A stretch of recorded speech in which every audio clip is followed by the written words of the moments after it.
Hey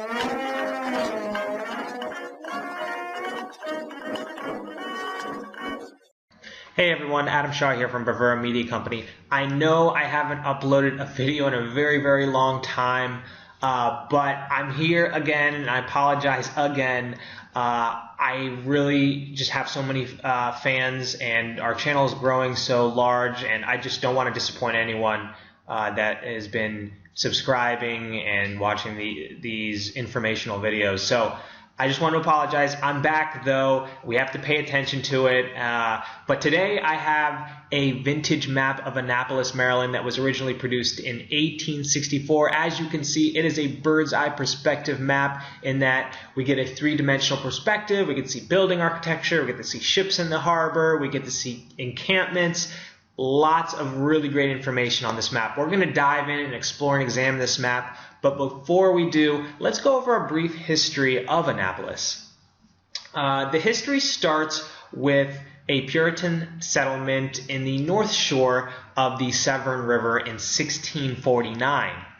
The Puritans that settled there were once exiles from the Dominion of Virginia, which was led by Governor William Stone. The settlers later moved to a better protected harbor on the south shore of Annapolis. That settlement was initially named Town at Proctor's. Then eventually it was named the Town at Severn, and then later it was named Anne Arundel's Town after Lady Anne Arundel, the wife of Cecilius Calvert, the second Lord of Baltimore. By 1649, the Catholic government was overthrown, as was Royal Governor Thomas Lawrence. Then the third Royal Governor, Francis Nicholson, moved the capital of Maryland to Anne Arundel's Town and renamed it Annapolis after Princess Anne of Denmark and Norway. And then Annapolis was officially incorporated into a city in 1708. The 17th century Annapolis was about the size of a village, but eventually it grew very rapidly due to the American Revolutionary War. It served as a very useful port, a political capital, and a major center for the Atlantic slave trade. The port also historically supported industries that included oyster packing, boat building, and sailmaking. Annapolis became the temporary capital of the United States in 1783 due to the signing of the Treaty of Paris. And also in 1783 as well, General Washington resigned his commission in Annapolis as Commander-in-Chief of the Continental Army. So that was about, 1776, about 7 years after the signing of the Declaration of Independence and after the war. General Washington resigned. He didn't need to lead the army anymore.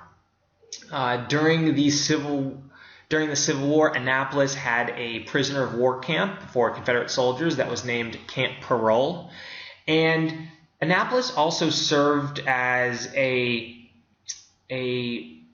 mutual, hospital for the wounded during the Civil War. Both Confederate and Union soldiers were helped in this port town, and it was also very accessible for the ships to come in and bring the wounded.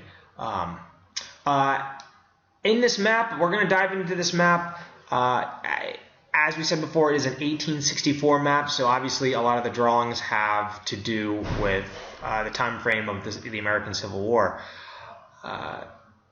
If we zoom in, if we look at the bottom of the map, there's only 3 labelings on this map, which is not very characteristic of a lot of these bird's eye perspective maps. We've got, if you look at the text, Camp Parole, and then we've got U.S. General Hospital, and then we've got U.S. General Hospital. So only 3.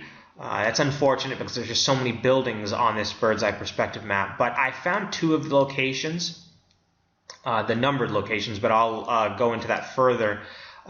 2 was a general hospital, so we can see that right along the shore right here.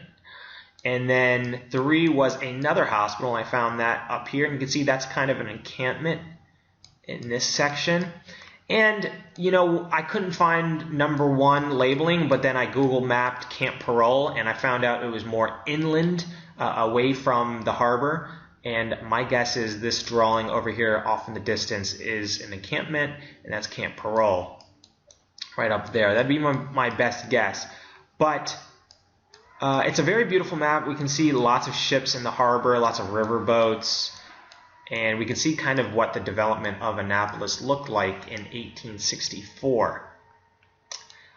This is not labeled right here, but I believe that is the City Hall of Annapolis. And we can see a church right next to it. We can see kind of the streets variously converge on that area. So my suspicion probably would be a City Hall right there. And we can see another church off to the left as well. I thought it was kind of interesting. We talked about sail making and boat making. We can see stacks of wood off in the distance, very close to number 2, which was a harbor hospital serving both Confederate and Union soldiers.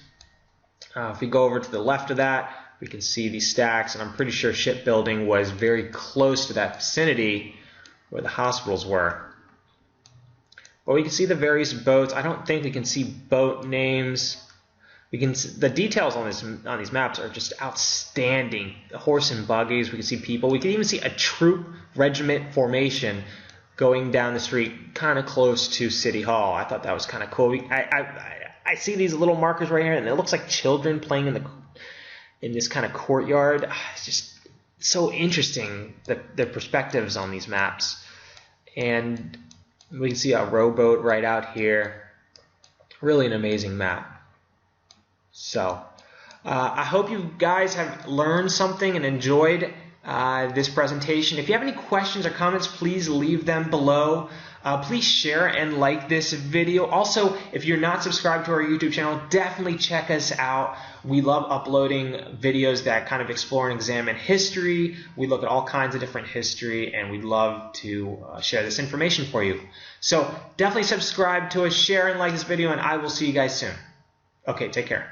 All right, bye.